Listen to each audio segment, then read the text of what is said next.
When you do a sport like boxing, it is intense. Like you're going into a fight, you're going into a war, you're going in to something where you can come out hurt, you can come out on the other side. He realized the stakes of that fight, and he definitely realizes the stakes of this fight. When no one's punching at you and you haven't boxed before and they're letting you hit them, your natural instinct is to keep whacking them. So I had to make it, and I was like, no, just calm down, jab, just relax. One of the things I've been asked to ask you about more than anything is what happened with Deji. Oh yeah, I forgot about that. His speed, power, head movement, natural ability is literally better than JJ in my opinion. I've got the exposure that a lot of people strive really hard to get. I've managed to acquire it through a different angle. Now it's my job to make sure that all of this talk and all of this positive praise that I get just ends up being, here you go, I fulfilled what JJ said I was going to be, which is a future world champion. This week, a man who needs no introduction. on the True Geordie podcast, Viddal Riley, aka KSI's trainer, aka potentially a future world champion. Whoa, bloody hell. So, Olympic gold medalist potentially in there? No, not anymore. That dream's gone now. Gone pro now. Gone pro you got a instead. silver medal, didn't you? I got a bronze. That's right. Yeah. See, I was listening. A bronze. So you're basically the star, sort of the KSI documentary Can't Lose. A lot of people felt like you stole the show a little bit there. No, I feel like it was just, when something's new, you always get more credit for it once it becomes normal. Like JJ's used to being in the spotlight. They want to see JJ, so when he's there, it's like, okay, cool, we're used to seeing you do your thing. Oh, someone else is here that's got a personality. But you're playing it down. But I remember from the day I met you, which was the Joe Weller press conference. Yeah. I remember thinking, I just looked at you and I didn't know what to expect. Joe had his trainers, JJ had you, obviously. Yeah. And when we sat down to talk on stage, I became very aware very quickly that you were capable of talking on off the cuff. Yeah. Joe's trainers were like nowhere near what you were in terms of personality.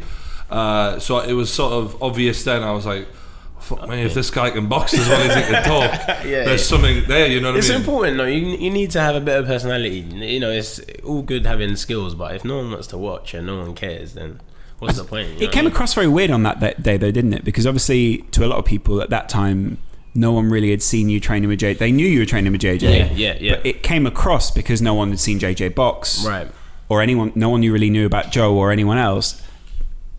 You guys were so laid back watching that back in the movie, like... Yeah, because he was confident. Yeah, like shit. When you know what you're doing and you know the work you've put in, you don't need to get hyper about it because you know... And the thing is, I told JJ from day one, I said, okay, looking at Joe, watching his last fight, it's going to come at you. So what we're going to do is just sort out a camp that allows you to move, use your jab, keep him away from you, and then when he gets a bit tired, beat him. So we had that game plan from day one, and you can hear in the documentary, I'm like, he's gonna be fit, he's not gonna get tired, he's gonna pressure you when people are running at you, do this and this. So when it came to the press conference and they were all tense, I thought, he's just gonna play right into our game plan, and it just made us calm. What do you think about YouTube tension, though? Because it's not the same as... I've never been to a boxing press conference. Yeah. But doesn't feel the same when a load of 14-year-olds are nervous as opposed to a room full of actual... Yeah, it's hectic. Like at a boxing press conference, obviously the demographic, the age is a lot higher, so everyone's a bit more mature and less emotional. There's a lot of emotion in that room. Yeah, everyone's neutral at like a pro boxing press conference, whatever. Right. But here, it's like, I'm a fan of this person, I'm not a fan of you, I want you to win and not you. So what I'm going to do is I'm going to insult your mum, I'm going to insult everyone, and hope that it gets in your head. Right. And it is hectic up there, and sometimes you just need to lay back and literally just let them do their thing, because if you try and it just gets all messy, so you just gotta let them have fun. Crazy, yeah. Going back to that press conference, it was chalk and cheese the way you were like, because I remember asking you at one point, what's JJ's biggest strength, and you went, everything. Yeah. I thought, what a load of fucking bollocks. But I admired the fact that you were like, playing the right game plan mentally because you could see Joe and his trainers were a lot more stressed out than what you were. Yeah, they were very tense, very tense. Like I could see the body language of them we're gonna go out there, we're gonna be serious, we're gonna have a straight face, stern face, and try and intimidate people by being a serious like 3 serious guys sitting at the table not mucking about. But it done the complete opposite in my opinion. And when you come out and you're sitting there and you're holding yourself like this, looking down and just looking angry, it's just like, you don't need to do that. Just relax. The main thing that sort of blows my mind about you and the training and everything I watched in the Can't Lose doc, how mature you are for your age. It blows me fucking mind, to be honest, because like JJ's older than you. Yeah, and JJ's like 4 years, 5 years old. It really comes across like you're his big brother, because you've obviously grown up fast in doing the boxing and that. Is there anything else that's contributed to you being wise beyond your years? Well, I just think in terms of boxing, I've been doing it for so many years. I've been doing like 15 years, so I guess anyone that does anything for that period of time, you're gonna be extremely confident. You're gonna be outspoken in what you're doing, because you know you have everything to back it up. And also, I always hanging around people older than me. My parents didn't baby me. Like I was growing up, they just taught me. Well, you've been boxing since 5, yeah, so exactly. that's so definitely not baby. It's crazy. I weren't really babied. I was just taught responsibility, morals, hard work from a young age. So now I'm still at a young age. I've managed to work myself into a good position. So later on in life, I can just chill back and be immature as I want. When I look at boxing as a business, it seems like the ones who click on the soonest that this is show business as much as it is a sport are the ones who make the most money and are the most successful. 100%. And it feels like your interaction with JJ, you're going to learn a lot about the entertainment side of it, and now you can almost join the skills that you've got with the showmanship of JJ, and potentially that's the thing. It's giving me exposure to what a lot of pro boxers have never had. A lot of pro boxers haven't had half the exposure that I've managed to get based off training JJ. So there's excellent fighters out there, very skillful fighters, but you put them in front of a camera, they can't talk. You get an interview, you get minimal words out of them, and everyone's just like, I don't even care anymore. And being around JJ and being around all the other guys as well, not just to mention JJ, like obviously I trained Cal Freezy, Calux, and he's big fighters. Big fighters. All guys that have big personalities, and being around those guys, you know, it pays off, because then you just feed off them.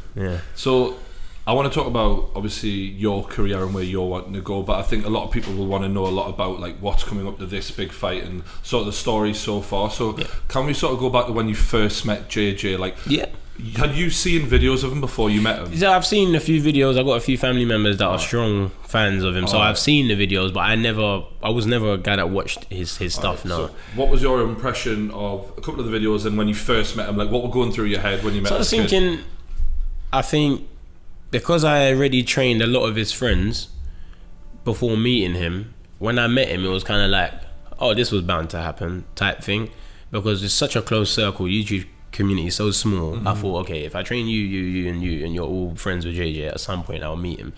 To what level, I don't know, but I knew at some point I'd bump into him and we would talk and whatnot. And it's actually because of Calux why I started training JJ, because the whole thing happened with Weller at the Upload event. JJ was training boxing with someone else, and then Calux said to him, like, my PT is a boxer and he's good, like trust me, he's got good credentials behind him. And then I got a random follow from JJ one day on Twitter. Like, he didn't say anything, so it was just a random follow. I was just like, oh, okay, cool. It's Calux, he followed me. He said, yeah, he'll probably get in touch with you soon and whatnot. So he came down to the gym where I train all the guys, done one session. Me and him had like a little spar. He was like, oh, okay, cool, he's good. All the other guys were giving me all the, you know, information that he needed and everything. And then he said, yeah, let's get to work. Let's do some sessions. And then some of those early sessions, I seen some footage where Gibbo was pressurising him, and he looked like a bag of shite, to be bless him. I mean, and obviously he's come on some way, so we can say that now. But of course, I think he's always had that power in his hands and whatever. But it feels like throwing punches is one thing, but being able to take them is a totally different thing. That's a whole new thing. I think everyone can punch. Anyone can punch. Taking punches takes some learning and some discipline. Throwing punches is easy, but from the moment he hit the pads first time, I said, okay, he hits hard. He was naturally quick and he hit hard. So I thought, this doesn't need to be our focus. Focusing on speed and power, no. Everything needs to be now technique and actually making the speed and power and the technique all come into one. But he's always had athletic ability in terms of punch power, punch speed. Yeah, definitely. It's quite funny that because the kid, he made his name sitting on the couch playing on FIFA. Yeah, it's a thing. You have hidden talents. You see Joe, the first thing Joe said, because Joe was a gym rat, he loves the gym, and he says, I'm going to show you what an athlete is. Logan's saying similar things, and you're saying they may underestimate JJ's I feel like natural athleticism. Obviously Logan's an athlete. We know he's wrestled. Wrestling's not easy. Yeah, for real. Let's not play it down. You know, wrestling is a hard sport. Never tried it, but you don't need to get shot to know it hurts. You know what I mean? It's one of those things. Yeah. But at the same time, it doesn't mean someone can't start something and become better in that field. If it was a wrestling match, JJ's getting handled. It's a boxing match. He's boxed for longer. He's learning more advanced things that Logan has to catch up and learn if he wants to make this fight competitive. That's just a timing thing. You know, he started before, so he's learning more advanced things now. And that is why, as much as the fight is competitive, JJ takes the victory. He's got heart. He didn't have to really show it against Joe. But I put him in hard sparring sessions. We've seen a bit of that on Can't Lose. There was that big muscular dude.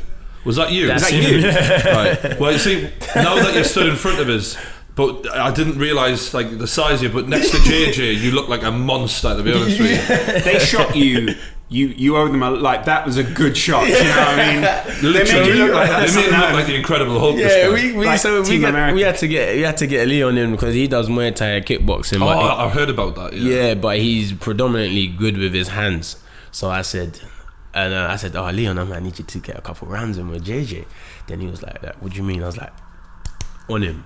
He Those said, lips all were right. red raw at the end of that. Then he said, all right, got the gloves on, and then you saw the footage. But that was for me to test JJ. Some people might think I was being evil or whatnot, but it was to see, can you deal with the flip side of boxing? Because boxing isn't all landing shots, dancing away, looking pretty. Sometimes you're going to get clocked with hard punches. Can you take those punches? And that's why I threw him in there with Leon. I could put him in there with me, but the fear's already there. I'm his coach, so he's never going to really respond to me the same. He didn't know Leon as well at the time, so I'm gonna get someone random face, bigger guy, scary guy, hit you. Did you drop on the floor? Yeah, a couple times. You got back up? I said, yeah, you can box. That's cool, you're tough enough. That was the test. Because that was actually quite a funny scene to watch, but I mean for us from the outside being like, yeah, that's hilarious. I imagine being JJ, that was JJ but JJ's reactions are quite comedic. Like he's gonna fucking knock me out. Like that is hilarious. It's really well timed comedically. He looked at me off camera like to say, if there's any time I'm gonna get rid of you as my coach, it's today. Today I might make that decision that you actually don't have my best interests at heart, but you know, it all played out all right. What really struck me about the documentary is the relationship between you two, because again, it's sort of interesting to see. I think a lot of people think of trainers in the same way as they think of Rocky's trainer. You know, like an old guy who's not, God bless him, not subservient, but a little bit more experienced, but he's not physically got it anymore. And it's different. Well, not every boxer, it's a bit like footballers. Not every good footballer makes a good manager. Not every boxer can be a coach. And we see that with modern day football managers as well, like Bobby Robson, Jose Mourinho, Rafa Benitez. All these guys are clever outside the ring, but that's become a bit of a stereotype of people who've gone to the side. Your relationship with him is a little bit different, and I think it's really interesting to see the way that you build him up, the way that you are, the way that you're helping him without being like, I'm lower than you. You two are on a very similar level, it seems. Our relationship goes hand in hand. You know, he helps me in aspects of my life that I couldn't help myself. Right. That's in all honesty. You know, he's done things for me that I have to always say I'm mad appreciative for, and vice versa. Like, he needed the skills in order to get in the position he's in. I needed the exposure and the experience of all the other side of things besides boxing. You know, how to social media presence and how to handle other things. So we literally bounce off each other perfectly. And I feel like when you do a sport like boxing, it is intense. Like you're going into a fight, you're going into a war, you're going into something where you can come out hurt, you can come out on the other side. So when you're walking to the ring with those people behind you, if you're not trusting, at least if one person's missing in that you don't trust, you're gonna feel it. You that energy, you can feel it. You need to walk to the ring and know, okay, what he says, I can listen 100% and not doubt it. You don't want to have a coach and go, I think you should jab more, and you're thinking in your head, should I jab more? That isn't good. When you were coming out of the ring and the boos were ringing out, you can hear your voice clearly going, yeah, that's what we want. That's what we want. It's true. You're in his head constantly. Yeah, we need that because for someone, he's done lots in his life. He's achieved crazy things, but he's never boxed before. He's never been in an arena that probably are booing him before. He's always everyone's hero. JJ is the man most of the time. So walking out and hearing booing, I had to just let him know, look, that's calm. We want that. And at the end of the fight, you see in the documentary, they caught so much on that mic. That was great. They caught a lot on really that helped mic. make that moment come to life. I said to him, they're not booing now. That's why that booing shit doesn't matter, because they're not booing anymore. And then he was like, yeah, it's true. That's why now we don't take in all of that. We don't take in all that stuff. And I think it said a lot at the press conference most recently with Logan, when he was getting that negative firing, and then he said, no, I ain't gonna have this. It must be difficult. Can we just go in on that a second, because obviously we're going to fast forward a little bit, but you were there and you've obviously psychoanalyzed the way Joe Weller's crew handled it last time. What did you make of both press conferences this time? I feel, I'll be completely honest with you, it was good. The last press conference with Logan, the most recent one, it was a good press conference. I wanted some sit down and I wanted some questions, if I'm honest. Me too, mate. I know. I feel like just as it was about to stop, the onslaught was about to stop, he left. I think literally a minute more, you would have got them to sit down and we would have had some table and some questions. From our perspective, it's great. At the end of the day, we managed to handle the LA press conference way better than they handled the UK one. Jake handled it well, in my opinion, for what he could do. I agree. I actually come out with quite a lot of respect for Jake, because when Jake walked out on that stage, even stood behind Jake, that was the first wave of hate that we had from the crowd. Like he and done I was a what bit he like, could. Fucking hell. And he just walked out like it was nothing. Like, and I did respect that. There wasn't much he could do, but he done what he could do, and I give him credit for that. Obviously Logan took the approach of, I've come to sit down and answer some questions. We're not going to do like a WWE type thing, which was his approach. But at the end of the day, we went LA, we took our Walmart chance, we took all the backlash, so it was our time to let some steam off. And just before that all ended, he left. So it was an unusual situation for him to go into, because actually I feel like also the press conference in LA didn't feel like many of those punches landed on JJ. Like shouting Walmart, JJ's just there like, cool. Yeah, it's like, that doesn't really matter. What is Walmart? The one thing I picked up from this, the press conferences personally, was the fact that Logan was the one to lose his cool first on both occasions. He was the one who put his hands on JJ the first time, and he was the one who stormed off the second time. And and this isn't me having a pop, because I am staying neutral. I've made a point of that, but if you're going to be good in the ring, you always have to try and keep your cool, like as long as possible. 100%. Like I feel, you know, this is not digging anyone out. It's just speaking facts and what's been shown. He has lost his cool twice, and that's one of those things that you can't get rid of overnight. I think that's JJ's biggest strength, in my opinion. JJ has the ability to wind people up, and he has the ability to stay very calm himself, and that makes him a dangerous opponent. It's a real ability, isn't it, to be able to wind someone because he can get in Joe Weller's head. He got in Joe Weller's head, and remain calm after the push situation. He remained calm. And after he'd thrown the security guard 5 feet. Security guard 5,000 feet. I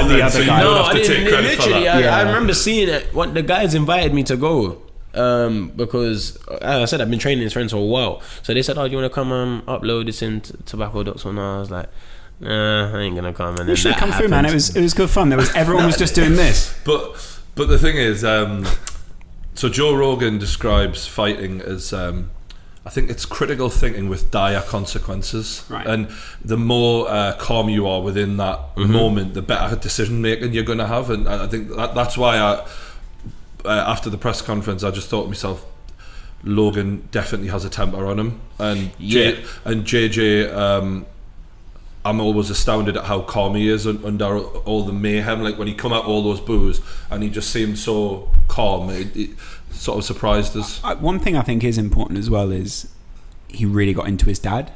and his dad lost his cool. Yeah. And that's not me taking a shot at him. I don't know. I don't really know much about their family. Yeah. But it must be difficult because Logan must be thinking, listen, I can take a load of shots. Yeah. But when someone's digging your dad out, but especially when it's someone that you grew up respecting and that you really love. I try to put myself in other people's shoes. You know, it's a hard thing to do as humans. We live from our view, so taking yourself out is a hard thing. But you take yourself out, and I sit there and I think, okay, I'm Logan. Crowds saying all of this stuff to me. Insulting my family, calling my girlfriend a hoe, and all of these things. It's gonna get to me. I would have started twitching under the table, but I think in that moment I would have. Nothing lasts forever. That wouldn't have gone on forever. Then the actual questions would have came. I would have sat down, boiled up, and then went, okay, questions. Geordie, what you got to ask me? It did strike me there was no one on that side or on Logan's team who was doing the don't worry about the booing thing. Like no one was. You know the way you got into JJ's ear. Yeah, straight in. It did feel like the whole team. You were on the stage, weren't you? He could have had a bit more support from his team to be like, yeah, we got this. Yeah. You know what I mean? Within our camp, for all the fighters that I train, we got a bond. We all got a bond beyond boxing. If JJ never put gloves on again, I'd still go to his house and see him. It's a lovely house. Yeah, it's good. But same with all the other guys that I train and everyone else that's fighting. There is a bond outside of the ring. So when people are booing, I'm not just saying it as a coach. I'm saying it as a friend. Listen, no, I get that, yeah. Don't take in this stuff. You don't need to take this in. But it didn't seem like he had that. And also, I was watching the press conference across the stage, looking at all of his camp. Yeah, he had the Welsh guy, the one who's the prankster. He had Shannon Briggs. He had his dad. I think Jake was there for a little while and then stepped back. There were loads of people. All of them were just stood there going, "What is going on?" It was comical. Anyone would have been shell shocked. Yeah, it was comical. But can we go back to the actual Weller fight? Yeah, of course. I thought when I watched the documentary, the advice you gave JJ and the way you spoke so calmly to him, and like you just seemed so confident at that moment. How do you decide what you're going to say in between rounds? Like, because you've got such a small window of time. You've got a very small window. You have to make sure what you're saying is important. This is where the experience comes in. I could watch boxing. I could sit down with my dad, sit down with Leon, watch boxing, watch 2 minutes of a round, and be like, he's going to lose, because you can just see. There's certain signs, there's certain body languages, behaviours, how the person's being manoeuvred. Does that go up from every level then? Does that go up from amateur all the way up to when you're watching, say, Joshua or something like that? I can watch an amateur fight and say, he's going to lose this. Right. I can watch AJ and be like, oh, it's a long night, he ain't stopping him early. Right. Like, you can just tell. And when you're watching, the lower the level, the easier it is to dissect. You're like poker in a sense. Yeah. So if I'm watching a pro fight, it might take me longer to say, I don't know about this one. Watching JJ box, watching Joe box, I can literally go 40 seconds. He needs to do this more. He needs to do that more. If he does this, that will work. Because the level, how advanced the boxing is, I can just work it out quickly. What was going through your head? Yeah. Because I was a bit closer to Joe than I was to JJ before the fight. Were you? I mean, I could have made that more obvious. During the fight, when Joe comes out and isn't throwing, what were you thinking? So my initial thought was he was trying to tire JJ out, which is what you said after the fight. But that is my genuine. I said, I was in the corner. I looked at Leon and I said, he's gonna punch himself out. He's gonna punch himself out, because it's that, like, boxing is it takes it. You need to do it to really know how it feels to be in certain situations. So when no one's punching at you and you haven't boxed before and they're letting you hit them, your natural instinct is to keep whacking them. You don't think, okay, I'm gonna take a bit of time off, just pop my jab out and see. You just go, free for all. So I had to make it, and I was like, no, calm down, jab, just relax. Turns out he didn't punch really anyway, but just in case, we had to have him to save his energy, because I was honestly thinking he's gonna make him wear him down, and then get him in like round 4 or 5 or something like that. Yeah. I think one thing I did pick up anyway from watching some of the sparring sessions that Joe had is he wasn't as naturally gifted as JJ, as it happens anyway. Yeah. But I did feel like the coaching that JJ was getting was much higher of a level than what I seen Joe getting. Like some of the sparring sessions Joe got when I watched his documentary, I was like, wow, like what are you? Yeah, I watched it. I watched it in Vegas when we went to Vegas. Yeah. I watched it there, and I looked at it and I said that the trainers are not vocal. When you watch Can't Lose, I'm talking every scene. JJ, do this. You need to do this more. When you was watching Joe's doc, it was like his coaches are just on the side, no words. It felt like they were trying to beast him into a point. Yeah, it was kind of like, okay, you're watching him. He's getting hit with certain punches repeatedly. Are you going to tell him to get his hands up, or are you just going to wait till the end of the round and wipe the blood from his nose? Yeah, you need to help. You're there to coach him. He hasn't boxed before. He needs the extra direction. I give Joe credit. The lad's got heart. Like, tough. And I said that in the post-fight interview when you asked me as well. I said he's tough. Yeah. Because he's trained not as hard. big as JJ naturally. No, he trained hard. He trained really hard. 100% we know he trained hard. That's why I pushed JJ as hard as I did. I knew he was going to graft. He took some punches in there that for someone that hasn't boxed before or had the one fight before, that takes some doing. I've seen people drop from less, and for him to go in there and take the punches that he did, and even he would have kept going because he didn't fall, he didn't drop on the floor. Yeah, it was coming, but yeah, it was coming, but we can talk on what could have happened, but what actually happened, he firmed the shots. Credit to him, and me and Joe have spoken since, and he will tell you I've given him the utmost respect when it comes to Logan. Fight. Has organised a sparring session with Joe that's about to happen this week. Yeah. What do you make of that manoeuvre? The only way that becomes relevant in any way is if Logan dispatches Joe in sparring with sheer ease and just says, look, one punch, bang, there you go. That's how I would have dealt with it. Do you think that's what Logan's looking to do by getting as a confidence 100%. booster? I think he's going to use him as a thermometer sort of thing of where he is. He's not Joe's friend. They're not known to be friends or even associate with each other. No. The only reason why he'd be using Joe is because Joe's the only person to box JJ, and it's a good way of saying, okay, it took you 3 rounds. When I box Joe, I can do him like this. That's the only reason. It's not to help him out or give him any publicity or anything like that. It's simply to make JJ look bad and say I can one better you, which is pretty empty anyway, because JJ's also changed as a fighter since then. This he's learned more. This is what people have to realize. He's not fighting Joe Weller, so whatever he does to Joe Weller, credit to him. But styles make fights. It doesn't matter. There's people that are. It really doesn't matter how he gets rid of Joe. Right. He's not fighting And Joe openly admits he's been on holiday since that fight. Basically, hasn't touched a glove since then. Into Egypt. you're not actually fighting the Joe that JJ fought. Yeah. Even exactly. You're going to be fighting one that's rusty. Yeah. Rusty Joe. So you're talking about someone who's been on a beach for 3 months, and also. But I did message Joe, to be honest, and I went. Because I thought in my head JJ was too big for him, and Logan's bigger than JJ. I just went, just keep your fucking hands up, because the reach that kid's gonna have on you is gonna be insane. This is the thing. I think Joe got heart. We know he got heart. He's not gonna go in there and lay down. He's gonna go in there and do what he can do, and whatever happens, happens. But I'm not surprised Logan's doing this. Like, he's in the country, he wants to get things piping up a bit more. Let's say I'm gonna spar with Weller and get the whole internet going crazy. This is what he's good at. How much do you pay attention to that camp side, that like their camp? Because see, this is the thing. That is the worst thing you can do. Right. Paying attention to other people's camp is a sure way to forget about yours. We know what we need to be doing. They're gonna do what they're doing regardless of whether we're watching or not.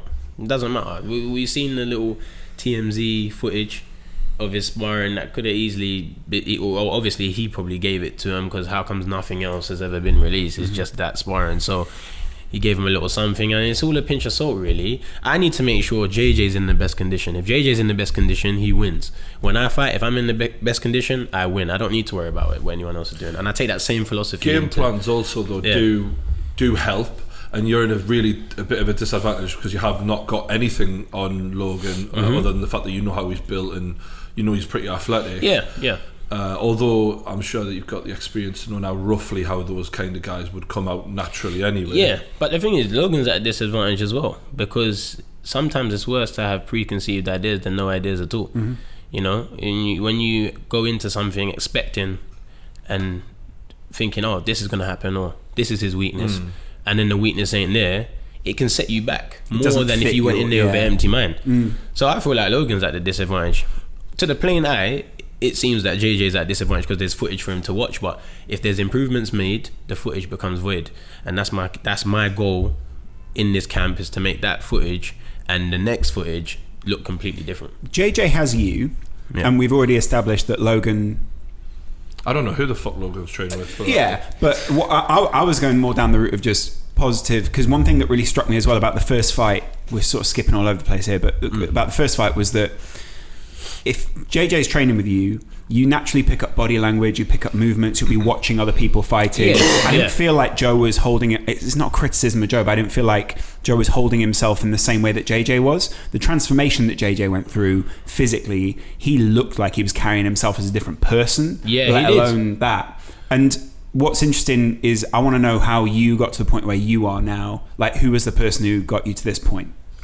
So my dad taught me how to box when I was 6. He said, well, even when I was 2, he just used to mess about with me. Was he a boxer? Yeah, he was a boxer. He never got to any sort of level that's like recognizable, but he just done it enough to learn the sport and say, when I have a son, you're gonna get to where you can get to based off my knowledge. So I used to just muck about. I went to the boxing gym when I was 6. Where was that?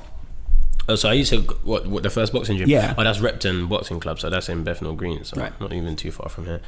But started off there, done a bit of boxing, and I always trained a lot at home. I was never a person to rely on the coaches in the gym. I was fortunate enough to have my dad there. When you're in an amateur boxing club, there's over 30 kids in there. Your trainer can only tell you so much, and they prioritize the time for the people that they think will win national championships and etc. So if you're not got that extra person there, you just end up on the wayside. So I was lucky I had my dad. He used to just guide me through, teach me parts of the sport, watch boxing, practice, and then it's just all gone to here now. And is it the same in the way that you're speaking to JJ? Because it strikes me that like there are Premier League managers who don't seem to be able to motivate people. I mean, Gareth Southgate definitely doesn't seem to be able to motivate anyone in the way that you seem to be able to motivate JJ. It's personalities. I feel like I've trained, don't get me wrong, I've trained people that I can't connect with. They don't take to my style of training. It's too hard. It's a bit too harsh. I get frustrated a bit too easy on them. Like, I'm not a perfect trainer, no way. But for JJ, I'm perfect because his temperament and my temperament, they gel together. Came across. Yeah, we gel together. There's people I train that they just can't get to grips with how I do things because I'm harsh. You can see I'm harsh. Well, you've grown up in it though. Like I've been to a lot of amateur boxing nights. Growing up in Newcastle and that. And you see, like, I mean, if you went there, like these 8-year-olds and they're like fucking ninjas, like, you know what I mean? And you're looking at them like, fucking hell. You got that's fighting impressive mentality from a young age. I got installed with a fighting mentality, discipline of what's right, what's wrong, what needs to be done compared to what you want to do. You know, there's a fine line between what you want to do and what needs to be done. So JJ might not want to spar with Leon, for example, but it needed to be done. And that is the line that I work in, what needs to be, not what he wants to do. Has he sparred with Leon since? No, he doesn't need to now. He knows him too well now, so it ain't the same. Right, okay. Subconsciously, Leon won't lay into him the same. Okay. Yeah. So that's fair. Going to the moment in Vegas where you're in the Mayweather gym, and Logan walks in the door. Can you describe what that was like for us? Because obviously, so there was a lot of rumors going around. There's a little bit of it was a bit tight, and it was like, oh, Logan's gonna turn up at the gym. He's gonna turn up at the gym. You got to remember, primarily I'm a boxer, so I'm in the Mayweather gym. I'm thinking about boxing. I'm not thinking Logan's the last of my thoughts. I'm just thinking I'm in the Mayweather gym. I'm about to wrap my hands. I'm about to get on the heavy bag and do some work. And I just hear, Logan might turn up. Boom, walks in the gym. And then there's people in there that don't know who JJ and Logan are. So they're just thinking, who's this guy that's just walked into the gym? And the whole gym stopped and surrounding what's going on. So the whole gym literally stopped, saw those guys going at it, having their confrontation. What do you think of Logan? Because size-wise, you're obviously going to be more aware of like how big JJ is compared to him, and think about. He's got height on him. He's a bigger person. He's just actually He's quite a thick set dude, isn't he? Yeah, Is he an he's Ohio since Vegas, he's lost a lot of weight. He's lost a lot of weight. Is there a weight agreement here? No, there isn't. But Really? I rough guess that Logan will come in around 90, 92 kilos, roughly. That's what I guess. What was JJ for Weller fight? JJ was 83, so he's put on weight. But this is one thing: everyone gets too caught up on weight. Right. They get too caught up in weight. When you're within a certain bracket, if you're more skillful, you can take the person out. Weight isn't as big a deal as everyone makes it. At the end of the day, JJ's not fighting you. If he was fighting you, he could be as skillful as he wants. One club or boom, down. Fair enough. Thank you for that. Yeah, but the weight difference is not that drastic. So we're not trying to focus on, okay, if Logan's 90, let's be 90 as well. Let's be 92 with him. No, because It did feel like Weller got wrapped performance. up in that a little bit. Yeah, I was gonna say that. I feel like Weller would have been in better shape to fight JJ when he at the Upload press conference. If he stayed around that weight, he would have performed better. I feel like he spent so much time getting the size that it started to hinder his speed and his performance. I was thinking from my point of view for the fight, I was like, if I'm Weller, I would want to be lean and quick and around that ring and be hard to pin down, like Pacquiao style. That might be why Logan has lost weight, because he might be thinking the same thing. I'm not wrestling. I'm gonna be a boxer. I need to be in and out. I need to be nimble. So this is good. It's very exciting. Like, none of these things are a threat. People would think, is it a threat? No, it makes it great. It makes it even better when we win. That's always my mentality. I don't look at it like, okay, he's lost weight, so it's gonna be hard. No, it's gonna be like, okay, he got in shape. Yeah, he's got abs, and we still took him out. Like, that's the mentality. That's the way to look at it. This is what we bring. This is the energy we bring into the camp. There's no negativity. There's no his biceps bigger than yours, so nah, doesn't matter. What's the training camp being like then for Logan? Because it does feel like JJ is in more danger than he was last time for a potential he is upset. He is in more danger. That's why it's a bigger fight. Yeah, if he was fighting someone that was possessed the same danger as Joe, how many of us would be interested? Well, yeah, because I interviewed JJ just before the fight, and JJ was like more confident than Conor McGregor going into this. I remember coming away, and me and him were on the train, and I was like, I've never known anyone so confident before fighting me whole fucking so life. difficult because no one had anything to judge that. Really No one had anything he's to either judge it fucking by. deluded or he's absolutely sure he's going to win. I felt Obviously he was right, but meeting him in real life really changed the way that I felt about the whole situation, because we'd seen Joe and the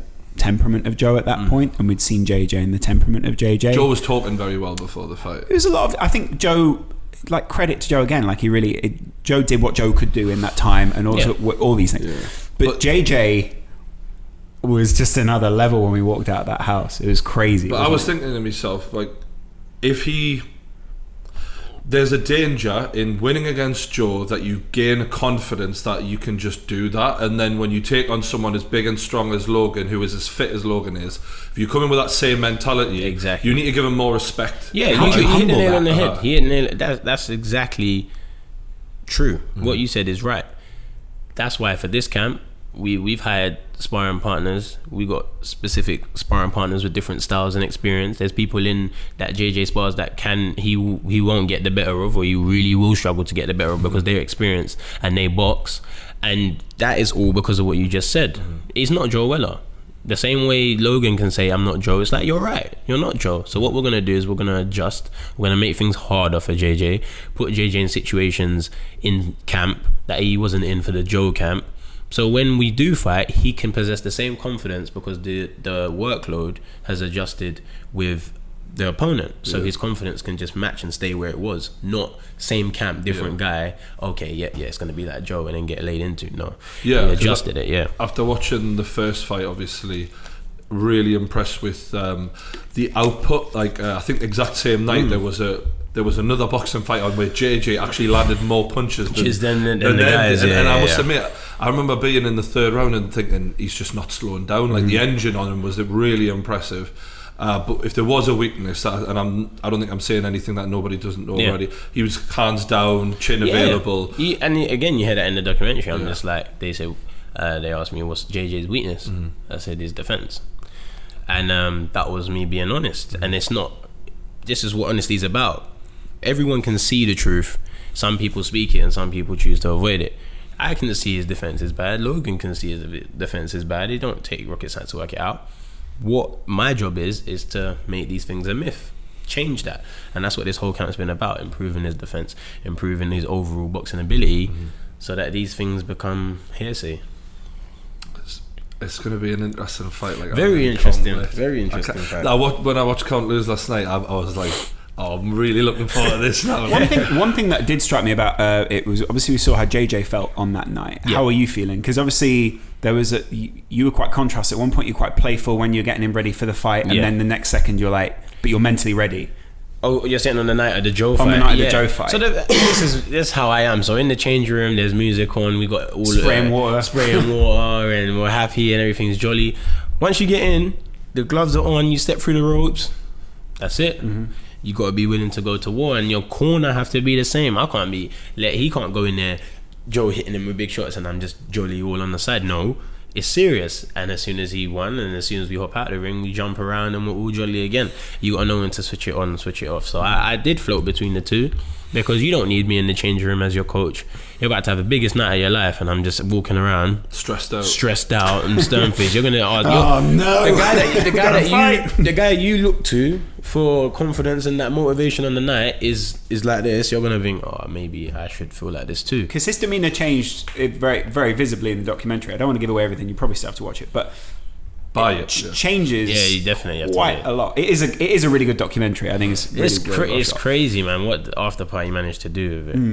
Well done. But the point is though that he completely changed on that day. Like, he was very quiet, he was very introverted. How were you when you saw that? Because Calix and those guys were sort of making fun of him a little bit. The thing is, I wasn't with him earlier in the day. Yeah. So we was maintaining contact, obviously through text and whatnot. I was just asking, how you feeling? Big day, how you feeling? He was like, yeah, I'm good. And JJ's always like, yeah, I'm good. You have to know him to dig a little bit. Some fighters throw up before they go out. Yeah, some people don't know how to handle it. Like, freak. I expect him to go quiet. I'm the same. About a night, the day before, maybe even in the week before, I start to get a bit into my zone where I'm not as sociable. I start to, just watch boxing and just go into my own little zone. But I feel like that's needed. It's good. It's good for focus. It's good to realize the stakes of things so you don't take it for granted. He realized the stakes of that fight, and he definitely realizes the stakes of this fight. This is the one. The pride. I look at it as pride. When I get in the ring, it's a pride thing. You don't want someone else to walk around saying, I got the better of you, I beat you. Every time you look at that person, they can say, I won, you're below me. It's a pride thing. In your career, how did you, because obviously you've had probably over 100 fights, I remember. No, not that bad. I only had 50 amateur fights. Right. Yeah. So is that all? What? Yeah. To be fair, that isn't that many. Actually, yeah, it's not too bad. Yeah. 50 fights. Did you? I don't know how many you lost, but when you did lose, so I had 50 fights and I won 41. So I lost 9 fights. How did you deal with defeat? The first defeat's the hardest. When was that? When did that come? I was 15-0 at the time. Wow. And I started taking things for granted. I'm young. I was like 14. I'm just like, this boxing thing's pretty chill. Like, I get in, I win. I win. Hanging around Bethnal Green, having a good time. I'm just like, this is pretty chill. So I won a few national titles at that point, and everyone's singing my praises, and I'm just like, this is pretty chill. And then the funny thing is, my dad, the guy that I was fighting, he was a national champion. He's from Wales, and he was a national champion. And we have like the Great Britain tournament, and I won it the year before, so I was like, cool, of course I'm gonna win it again. Just rock up back to back. Yeah, rock up back to back, and we'll win this. And then my dad said, you got to be careful of this guy, because he has the style that you seem to not know how to deal with right now. So you need to make sure you focus, get an early night, all that stuff that a dad would tell you. Then I went in there and I thought, that's chill. It's just and he beat me, and it was a points decision. Right. I lost. I clearly lost. I didn't get battered, but I did clearly lose the fight. It's not hard to work out. I lost the fight, and from that point, it burns. That was my first time I thought, okay, I'm not invincible. I can be beaten, and it's a hard feeling, because you're like, I thought that I was gonna piss it, and then some guy is walking around, and you stand on the podium, and his podium's just a little bit higher than yours. medal's a different colour. You can look down and you shake your hand and say well done, and you're like, yeah, that burns. I don't like this. That burns. And the reaction of your dad? Oh, let's not talk about it. Let's not talk about it. But he always says to me, you know, in all honesty, he always says, I don't care if you lose. He said it's how it goes, but he said it's how you lose and why you lose. If you lose because you didn't do your sprints and you should have done your sprints, or because you could have kept your left hand up and you was dropping it, he said now you're taking a piss. If you're gonna lose because you went and put your heart out, he put his heart out and then he got the upper hand, cool, that's fine. But I feel like losing, always the feeling of losing, it depends on how you lost. I've lost fights where I've clearly lost, like my first one. I've lost fights that are like this, nip and tuck, and you're like, if I'd done that a little bit more, I would have won. And that burns as well. But it all depends. And then there's fights I've lost that I thought I won, where I was really convinced I won.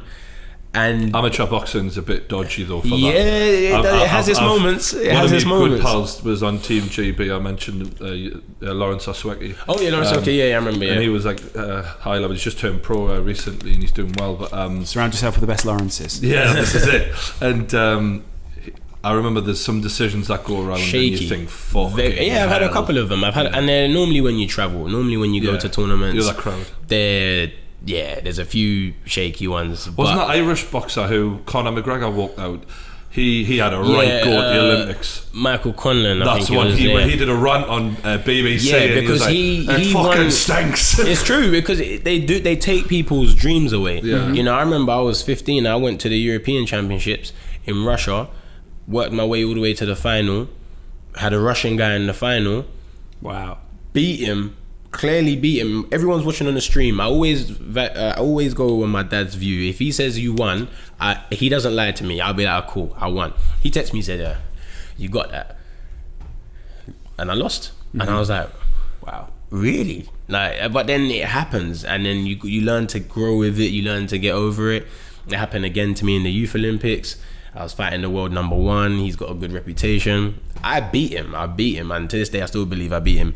And he got the decision, and it just burns because you're like, if I won that, I would have went there, and I would have got this, and I would have got this, and they just take it from you. Let's hope that they've got good judges at this, in the next fight. It's Shannon Briggs. As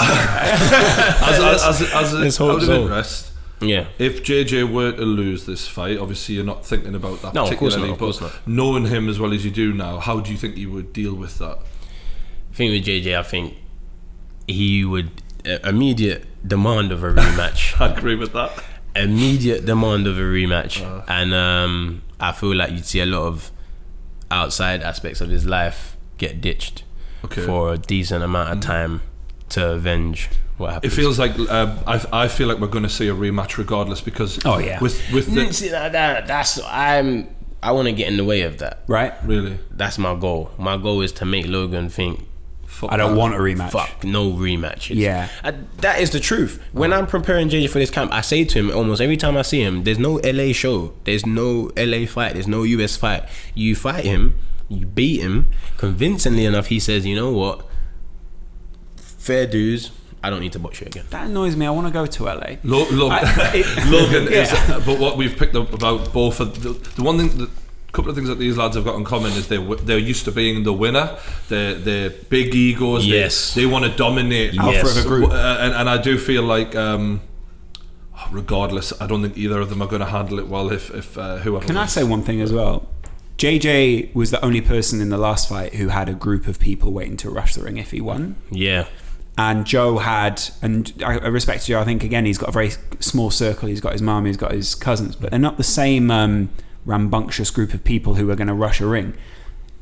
Whoever loses in this fight, there's going to be a lot of people in that ring afterwards. Do you know what I mean? I feel like if Joe would have won on February the 3rd, the arena would have went crazy. Yeah, absolutely. Crazy. The crowd. Yeah, there wouldn't have been that same crazy. Iconic. What now we have those iconic images of JJ being lifted by his friends. By his friends and stuff. Yeah, no, I know what you mean. I feel like in Manchester it's going to be even more crazy because now the crowd, bigger arena, like that's real. You won't hear yourself. No, I honestly don't think you will hear yourself when JJ wins. If I'm Logan, after how how that went at the last press conference and how the crowd were. I mean, we've commentated at Wembley and places like that, but being in such a contained space, the volume seemed like magnified because it was so enclosed. And you know, when you watch Rocky and I think he's playing like Drago crowd chants. If I'm Logan, I'm playing like JJ crowd chants to get used to that, because I feel like that is just like the crowd are going to be like that. Do you know what I mean? The thing is, I feel that's true. He should do it. I feel Joe. One thing that stuck out for me from Joe's documentary is when he said he runs listening to white noise, or he runs listening to block out the sound and block out the crowd, and that puzzled me. Yeah, I thought put some like heavy metal on me. He said he's going to listen to that just to block out the sound, and you know, these things are a factor. It's going to affect Logan. Whether it affects him positively or negatively is entirely up to him and how he prepares, but it's going to affect him.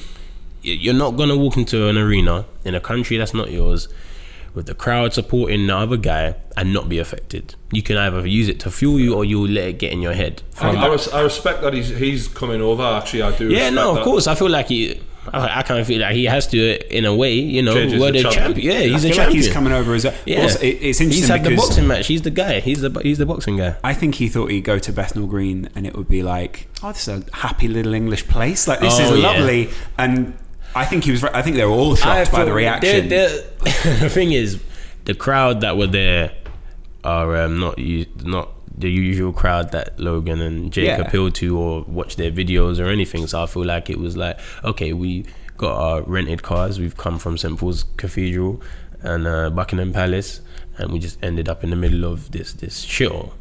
And Bethnal Green's nice, man. I think that's why JJ chose that, though, in my head. It's good. I think it's good. York's a very prestigious venue when it comes to boxing. It's steeped in history, boxing history. York, that's a very, to say you box at York, I boxed there on one occasion. My dad boxed there as well. Like, a lot of people, you want to box at York. I feel like it was named top 10 on one of the Ring magazine, which is a big boxing magazine. I just want to say, you don't want to take a shit at York Hall though, after the toilet.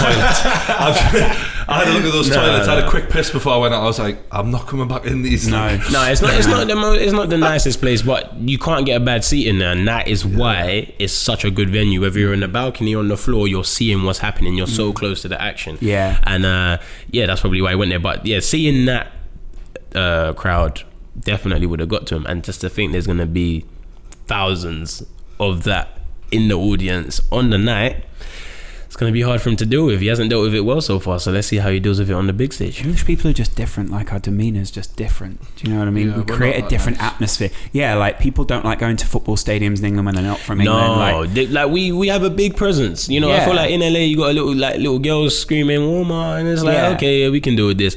Like, when you come here, we're dominating what's happening. You know, when teams come, like you said with the football, they come over, they go to Anfield and they're hearing the Liverpool, that throws people off. Yeah, that's serious. What was it like going to Russia? Because Russia in the first place is an interesting country. No, obviously they had a great World Cup, and there are lots of lovely people in Russia, but there are also some very scary people in Russia. Going to Russia was an experience. All this stuff makes me mature, I think, because I experience a lot of stuff traveling. I've traveled a lot for someone my age through boxing.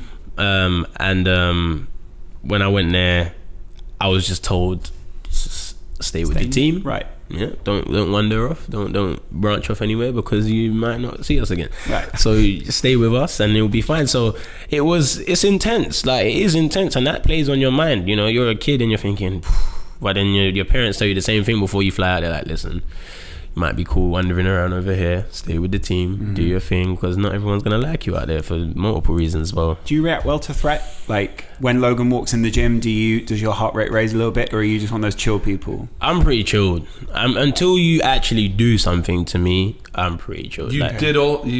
They did highlight something that you almost did on stage at the LA press conference, because you kind of I think it crossed your head like, I might slap this guy now, and then you sort of went kind of pulled back, because they started all pushing and shoving, and they started invading my space. You know, everyone's born with this circle of space. Yeah. And then when you step inside Stay it, out you my need to bubble. come back out. Yeah, exactly. So they decided to step into our space and test our ground and authority, and we just offered a bit of resistance. That's all. And you clearly watched the footage. I didn't go all out to try and smack Jake across the face. It was just a little come out my way. You know? Yeah. And it done what it needed to do.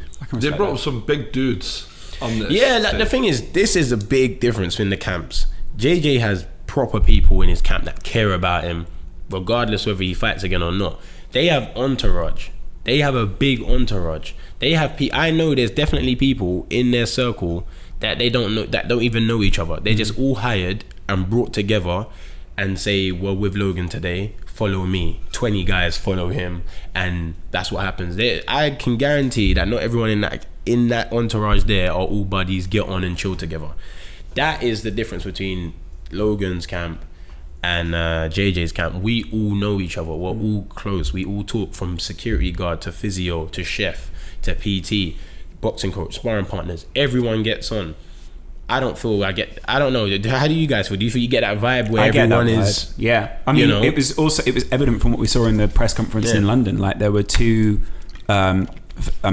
Facebook video makers in his entourage. Those people aren't normally there on Logan's side. I don't know anything about them, so I kind of don't want to say, because I'm already being criticised enough. But it's not about being critical. I'm not making a critical evaluation. I'm just saying, like, they don't know those people as well as JJ. I don't know how on earth Shannon Briggs ended up in that. You know, that's just double world like champion. we said, we don't need to go into it, but that's a perfect Shannon Briggs thing. is a big fucking dude, isn't he? Shannon Briggs is a big guy, Jesus, man. mate. He's a big guy. I've never felt small in my life until I stood next to him. I thought, Shannon Briggs, and he can fight. He can fight, which makes him even bigger. Yeah. You seen that shit where he goes up to fucking Klitschko? Yeah, he was his food. I'll have some of that, son. He wanted that. But that makes Klitschko even more brave for them pouring water over this guy's head. Like, no, if you've seen Klitschko, you understand why he poured it. There's sizes in this thing. Yeah, and he's a different size. Do you know Anthony Joshua, anyone like that? Did you train? No, I don't know AJ personally anymore. There was a point where we was in the same camps together, training up in Sheffield. I was a youth, and he was early stage of his pro career, and we used to talk up in the camps and stuff. We never been close, never been boys. I'm not here to fabricate things. No, I'm just wondering, as an expert, because lately, obviously, since the Klitschko fight, his fighting style seems to have changed slightly. To me, anyway, he's more conservative. He's playing a careful game. Opposition's getting harder. Yeah, as well. That's what it is. Mm-hmm. Opposition's getting harder. He's been knocked down. You know, okay, this is kind of tough. If I go out reckless and not think about my defense, I will get knocked down. And he's realized the dangers now of heavyweight boxing compared to at the start of his career, and now he has a lot to lose. And I feel like, because we've seen him get knocked out in the amateurs. That kid that short horse flatlined him. He was out on his feet. He knows he can be vulnerable now. He's been reminded of his vulnerabilities, and I feel like he's being very cautious on making sure that they're not exposed again, and it doesn't ultimately end in a defeat. You're cruiserweight, aren't you? Cruiserweight, yeah. Out of that triangle that everyone's sort of pitting right now with Wilder, Joshua, and Tyson. Fury, yeah. Who would you have come out as king of that? Fury is definitely the best boxer. I agree with that. I don't even doubt it at all. I feel like he sort of looms over the other two almost. You know, like he's just left that ghost there for them, and he's like, "I'll see you later." Fury is definitely the best boxer. Technically, he's the best boxer. I love his movement. His movement. He's got the most character outside, as we was talking about, joining the two. He can do that, and he wins it. I think he boxes Joshua, he beats him. He boxes Wilder, he beats him. I fully back Fury on that. I have full confidence. How do you do go anything about with him? Is it's his fitness? So because I mean, he did turn into an absolute fat lump of shit for a minute. He did, but when he's on form, he's on form. When he beat Klitschko, that was a 12-round stretch of clean boxing, and didn't land a glove on him, really, did he? That's Klitschko. The thing. I haven't seen Klitschko lose that convincingly. Even though AJ did stop him, it was a back and forth fight. That I think Fury tweeted, I said it on Instagram, that he was like, "You had the fight of your life. He didn't land a glove on me, mate. There's a big difference." Do you know what I mean? And it's true. It's true. I felt sorry for Fury though, because he didn't get the adulation that I know Anthony Joshua's like the golden boy of England, but I feel like Fury did an even better job on him in a way, and nobody give a fuck because it's Fury and he's the bad boy. It's personality. I feel like sometimes in this country, sometimes over here, we don't like people that are too, like bragging and they're too outspoken. We like the humble characters who are, I just get on with my day and I just do my job and I'm good at it. Thank you very much. They take to that more. I feel like in the States, they like I'm gonna beat the shit out of you when I see you. And Fury has that personality over here, so not everyone always takes to it, but it does make you want to watch him. Absolutely, yeah. Especially in the UK as well. I think, like you say, he's a really unusual character. JJ sort of has similar as well in that he is willing to play a role that isn't necessarily... JJ, he doesn't mind being the villain. Like he says certain things, I'm like, oh, okay, cool. I'll let you roll with it. Do your thing. And then that's what makes him who he is. Yeah. And that's why he is the biggest YouTuber we have, because he just knows what to do at the right times to get the right attention, to get the right people engaged. And credit to him, man. He does a good job of it. You, I seen on Twitter recently, you said you think Khabib beats Conor McGregor. Yes. I'm interested to know why, because I don't agree with you. He's been to Russia, all right? That's how he knows. That's what I'm thinking, though. What, you might know something I don't. What I know is that the hunger of McGregor previously in the UFC compared to now is not going to be the same. No matter how hard you train, no matter how much you tell yourself and people, it's a natural thing. You just got paid $100 million to have a boxing match. You come back to the UFC against a guy that's 25-0, and all he dreams about is you. You got your wife, you got your kids, you got your yacht, you got your high life, you taking time off. He's had a few troubles and whatnot outside of the octagon, and this guy, all he does is sit down, wrestle bears, as you've seen him, you've seen him, and he thinks when he comes back, all this accolades he's getting, you watch, I'm going to take that. He's never tasted defeat, and there's a reason for it. I think Khabib, maybe if he fought Conor before Conor had the boxing match and everything, Conor wins, but now there's a different type of grit that Khabib is working towards, not just winning. He doesn't want to just beat Conor McGregor. He wants to take everything that Conor McGregor gets. Oh, he's one of the best to do it. He wants that. He wants to take that. And Conor ain't going to have that same hunger after achieving what he has. It's that old saying, hard to wake up and run in the morning when you wake up and sat in sheets. It's true. Conor, I don't doubt Conor's going to get up and run, but Khabib's going to... He's got that hunger and that thing to work for. I think skill-wise, I genuinely think Conor is the better fighter, because Khabib, it's all wrestling. His stand-up is really mediocre. Very mediocre. He's quite slow, and he leads with the chin, and he just runs forward. And if we get the Conor from before, who say by some miracle he is as motivated as before, I think he'll just be too quick and you'll catch him coming in. Pick him off, yeah. The thing is, I definitely feel like that's what makes the fight great, right? That you don't know who will win. Conor got the counters, Khabib got the ground game. I've seen fights that Conor's won where he spent quite a lot of time on the ground. He managed to get off the ground and win. But I think once he hits the ground this time, Khabib is known to... Khabib's a good controller. Yeah, he's known to just swarm you into exhaustion and pound you out. Can we get a little... Without giving away too much, how you see this fight ending between JJ and Logan? Oh no, I believe he stops him within 4 rounds. That is my honest opinion. I think within 4 rounds he will stop Logan. You said before we went on, I think JJ literally just did the best sparring of his life in the last. That's a fact. He had a very, very, very good sparring session. Who. A lot of people were there. Even my dad was there. Actually, I brought my dad in just to have a look and be a more experienced version of me. And what did his dad say? He was very impressed, and he's never impressed. So, oh wow, that's good. JJ's talking about going pro. Yeah. Do you think that's premature? Something that can happen. I think pro boxing isn't pro in other sports. Like when you're pro in other sports, you're gonna be a certain standard that you can't just dip into. I feel like this is why a lot of people think they can do boxing, because there is drastic differences even though they're both called pros. There's pro world champion, and There's then there's pro just world pro. champion. There's AJs of the world, and then there's other guys that literally will drive a cab during the day and go and fight in the evening. If JJ wants to be a pro, he can definitely have a pro fight. I ain't gonna go and put him in there against myself or someone like that. You know, I would. You pick the opponent accordingly. You think he could get in there with another pro and do all right for himself? Yes, I think he could beat a professional boxer because I know how pro boxing is and I know how the levels work. And just because you've acquired a pro license doesn't mean your skills match. One of the things I've been asked to ask you about more than anything, is what happened with Deji. I forgot about that. You were training Deji for a period of time. Yeah. Can you give us an idea of what that was like and why it ended?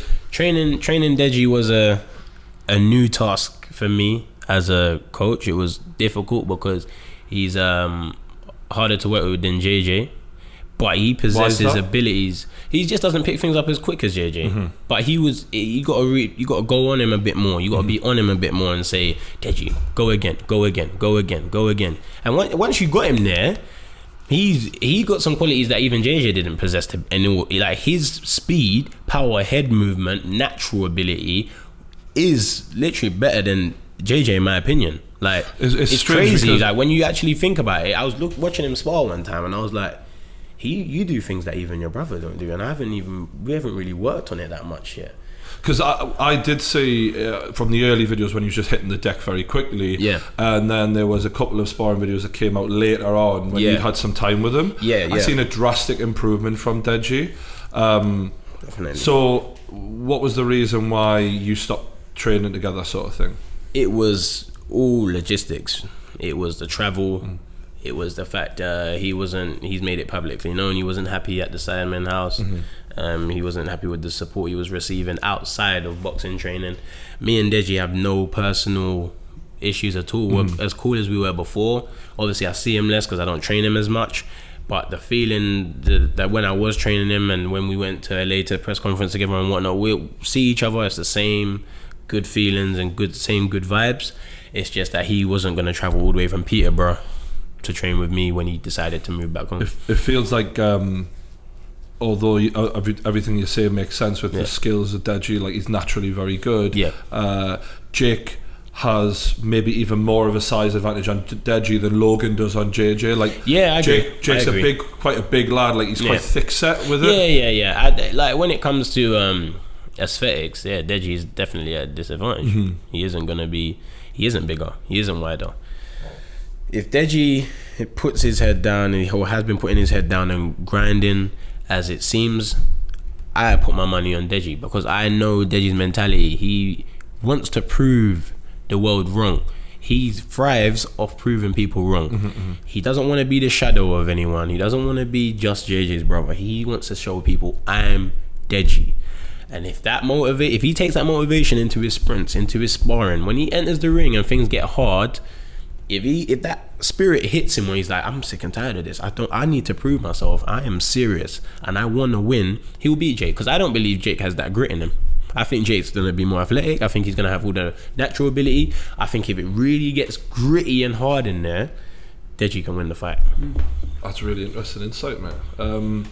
Can we go back to the Las Vegas trip, because this was sort of life-changing for you, this trip, really. We didn't really cover it before, but you were asked to get in the ring and spar in front of the Mayweather trainers. Yeah. So that was the first time I'd seen you box, by the way. Oh yeah. So I think that's the first time everyone's seen a bit of footage. I'm watching this footage, and bearing in mind, like, I'd literally just been I'd interviewed Bisping just before then, and I'd watched Bisping and JJ sparring together or whatever. Oh yeah. And I've been watching fighting for like over 20 years now, and I must admit I was fucking blown away. Thank you, man. I thought you were absolutely fantastic. How big you are, you move like you're like a fucking cat. You're fast, mate. He's fast as fuck, this guy. For such a big dude, I was watching thinking, thanks, man. I wouldn't have thought twice about fucking taking you on in the street. I thought, fuck that. Do you know what I mean? No, I managed to put in a good performance for myself. Like, I feel like going there, I was JJ's trainer to them. I was just like, okay, this guy's just following KSI. And I'm like, yeah, I'm his coach. They're like, okay, cool. They put you in with high level guys. Yeah, because I asked to spar with Badou Jack, who's 2-weight world champion. And yeah, it's crazy, but yeah, I asked to spar with him, and they were like, "Ooh, he's a 2-weight world champion." I'm like, I know who he is, like, but I'm trying to get some rounds in. Like, give me some rounds. They were like, "Nah, you don't need to spar with him. But if there's anyone else around the gym that we can find, you can do some rounds with them." So I was like, "All right, cool. Well, find someone. I'll do some sparring." And then they found a guy, and then that's the footage that we've seen in the documentary, and we've seen in JJ's vlog. You smashed him basically. Yeah, I done what I needed to do. I put as I say, I put a good performance in. I represented myself well, and the next day I was asked to spar with Andrew Tabiti, who is number 4 in the world with one of the top governing bodies. They didn't film that, did they? That wasn't filmed. No cameras for that one. How did that go then? I done well. I heard. I heard you did very well. I managed to show that I belong in that field, and it was crazy to think, okay, I'm an amateur boxer, I've come across here, I'm sparring with one of the top guys in the world, number 1 in the country, at my weight class, and I've managed to make him think, oh, okay, this guy's young and he could be a bit of a threat in the future. And I done what I needed to do, and off that I've managed to, get somewhere. So Jeff Mayweather signed you, didn't he? Yeah, so yeah, Jeff and Amir Abdullah, who's my manager, Jeff's my head coach, they decided to offer me a contract. And so yeah, it's crazy because Amir was the guy that said I'm not allowed to spar with Badou Jack. And then when I was watching the documentary back yesterday, I'm thinking that guy's my manager now. Like, I actually have the same manager as a 2-weight world champion, who he said, nah, you can't. He will probably get me to do loads of rounds with him. So it's interesting though, because now your life's been changed by this whole experience, and you're one of the like a side story to a lot of people, but I kind of can't help but feel like in 10 years time there'll be someone watching you on pay-per-view going, that was KSI's trainer 10 years ago. I think it's a very unique way of doing things. I feel like it's the first time ever where the online YouTube community world will care a lot about actual pro boxing because they have that link. I don't think it hasn't been done before. There's been no reason for it to be done where the YouTube community, the online community, will care about pro boxing as much just because I was JJ's trainer.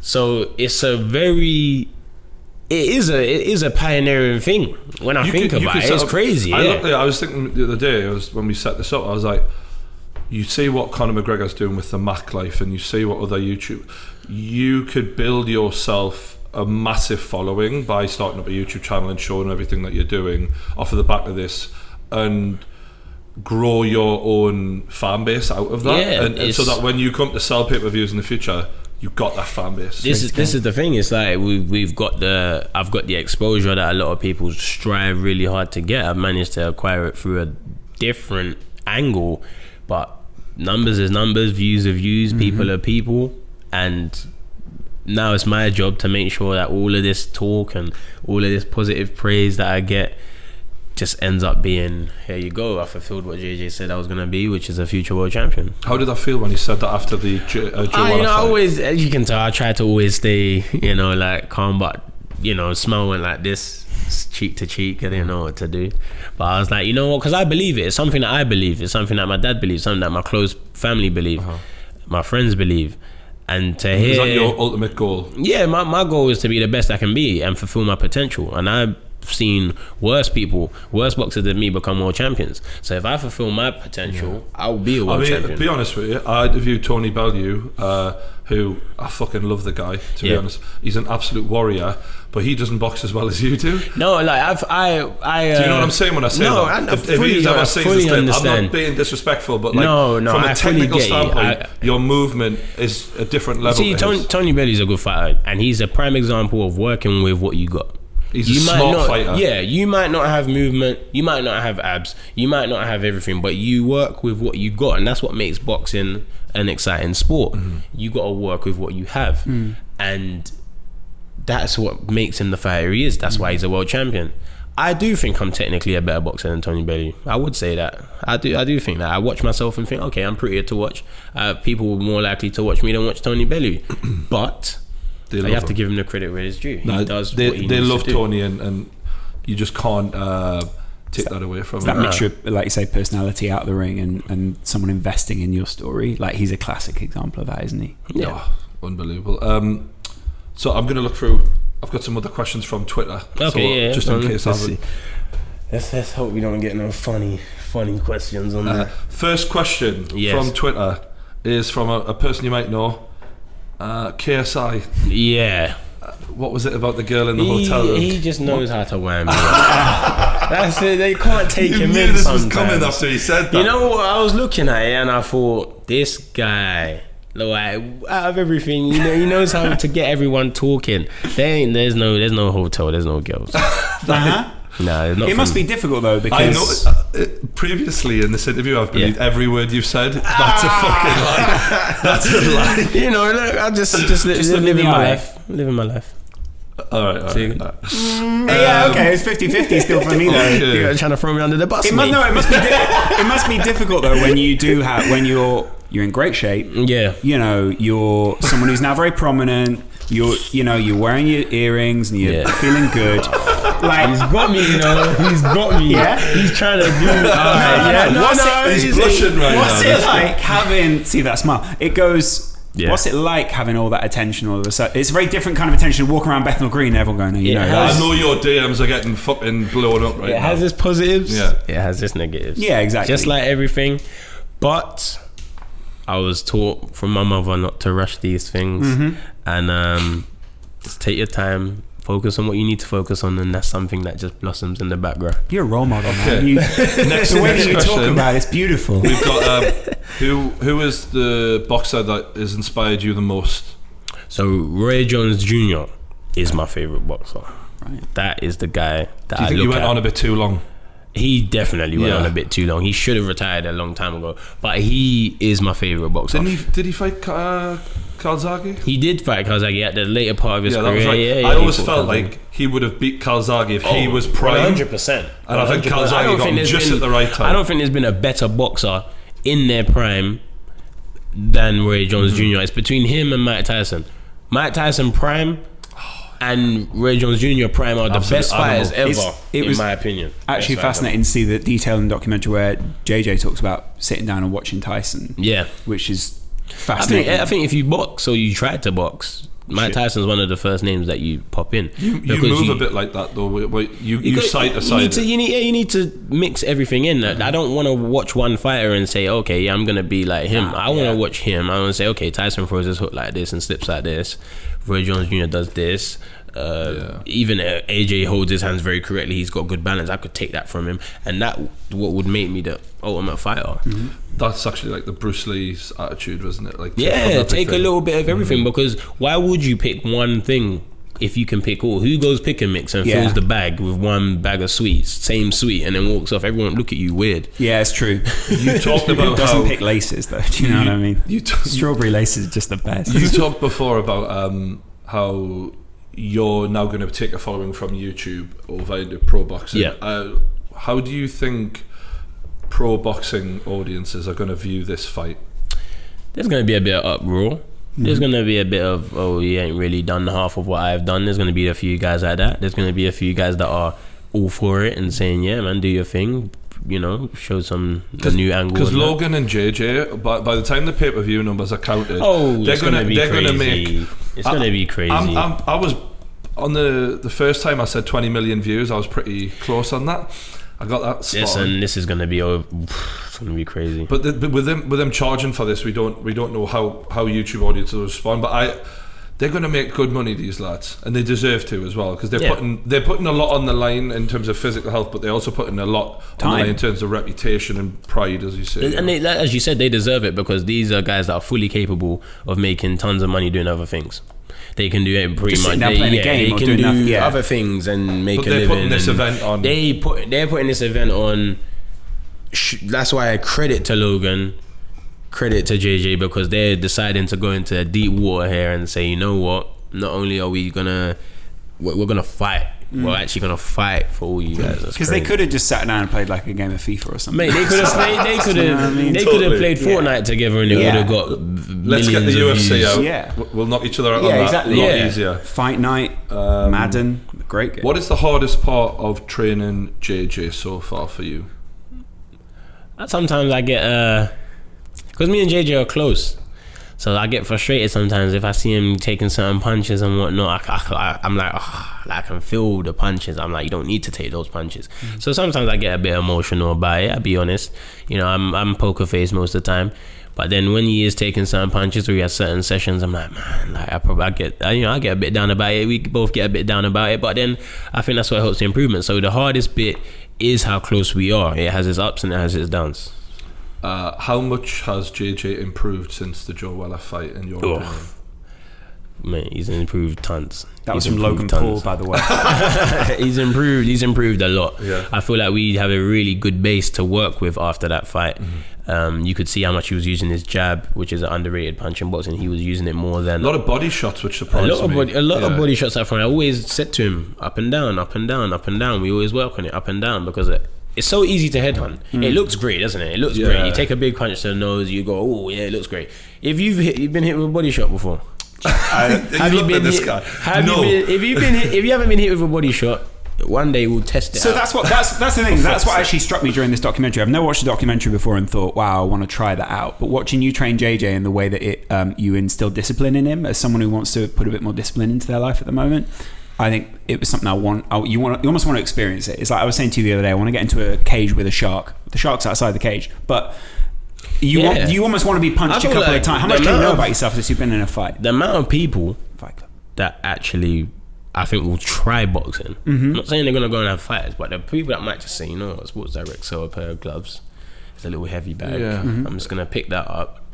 Might whack it like 3 occasions in their life and be like, it's tiring, but yeah, it's decent. The only time I've ever been punched in it, like I remember getting punched by a bully in the body once and just being was that like, that girl in year 4? No, Brian, this was a child who waited. This is another child who waited outside Metro as I was buying milk for my mum. And he doing that through the window. Bullied by a girl, and I remember he told us this story.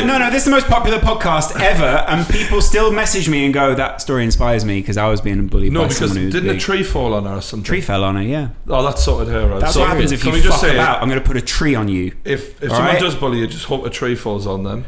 So genuinely, that moment when you see a tree, I'm sure that sorts a problem. That moment when you see a tree fall on someone, you'll never have such glee as when you see a tree fall on someone. You must have felt good. Your chest must have went real high. Straight away. You're like, don't fuck with me. Yeah, I'll make a tree fall on you, bitch. I was 9 at the time. I didn't know the word bitch. With this though, we hope, like, because you hear what people like Tony Bellew, Tyson Fury have been coming out saying lately, knife crime's like ridiculous right now, and like if JJ and Logan can push kids down a good road of like, that's the thing. Like, we managed off the Joe fight, as you see at the end of the documentary, we managed to set up a boxing camp where we get the kids in, they come down, they just learn a little bit just of what JJ was learning for the Joe fight and continuing to learn for the Logan fight.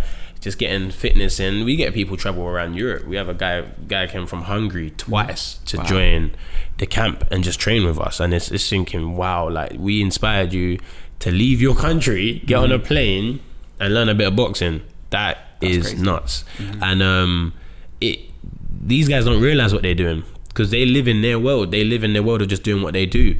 And when you when you step out your bubble, you realize, like, I'm inspiring this guy, I'm inspiring this kid. This kid thinks that he might be world champion one day, or he's going to try and work to be world champion one day because he saw JJ beat Logan on the 25th I think August. It's good that you've got aspirations outside of, like, not only do you want to just achieve your goals, but you like the idea of building a bigger picture as well. I feel like you've mentioned boxers going on for a bit too long. I feel like it's because they don't have many avenues where, like, they don't have other avenues on what they want to do. I feel like they've dedicated their whole life to being the best boxer they can be. They reap the accolades and the rewards of it, but then when they look to turn to somewhere else, there's not much to turn to. So they say, you know what, I'm just gonna come out of retirement and fight again. It becomes a habit. There's loads of other things I want to do. I want to dip into clothing. I want to do more with the boxing camps and stuff like that. Like, there's so many things I want to do. Like, realistically, you don't want to get punched in your face longer than you have to. You know what I mean? I'm pretty good looking right now. So I don't really want to. No, you've got your fucking head screwed on, mate, which is a good thing. Let's keep it that way, so, last question. How would you like to be remembered? How would I like to be remembered? I don't want to be liked by everyone. I don't want to be remembered as likable for everyone, because then I think you're fake. You know, I want to be remembered as a genuine person. I want some people to remember me as a prick. Yeah, this is the truth. I want some people to remember me as a prick. I want the people I love and really care for, and everyone that supports me, to remember me for what I had done and what I achieved and the personality I had. But then I also want some people to think the negatives of me, because that keeps conversation going. Because if everything's positive, conversation ends, isn't it? I think you've got a really balanced view of the world, mate, and I appreciate that. I like it. I want that balance. It's been a good chat, lads. Honestly, I look forward to the fight. It's going to be a good one. Boom. I was genuinely inspired. Like, people who haven't bought the documentary, someone who makes documentaries or tries to, I was really struck by you as a character in the documentary. And we have a lot of guests on the show that we talk to. I think I took quite a lot away from the documentary, from the stuff that you said. So it was crazy. Like, when we was in the cinema, there's people walking past me and they're like, you might not know it, but that documentary was you done that. It's really life changing. This is life changing shit. Yeah, like that documentary, if you wasn't in it, it wouldn't have been half of what it was. And I'm just like, alright, cool. But like, everyone was really saying that the way the performance was on screen and the presence that was there, complemented by the story of JJ, makes for a massive thing. It's actually number 1 on iTunes now as well. Yeah, decent, mate. Sometimes talented people will hook up with people with big numbers, and the two of them benefit. Do you know? That's a good one. Yeah. Don't forget to order the fight, KSI versus Logan. If you haven't already, we're commentating. We're going to be there. It's going to be after big party. We were in the first documentary. I told you, I was sitting in the cinema, and I called you immediately as soon as I left, didn't I? And I was like, so proud of you, what you did in that fight. My commentary was spectacular. Going to be even better next time. Anyway, we've been jabbering on. Anyway, this is great, yeah. Hit the like button, subscribe, follow Viddal on Instagram. Thanks for watching. We'll see you later.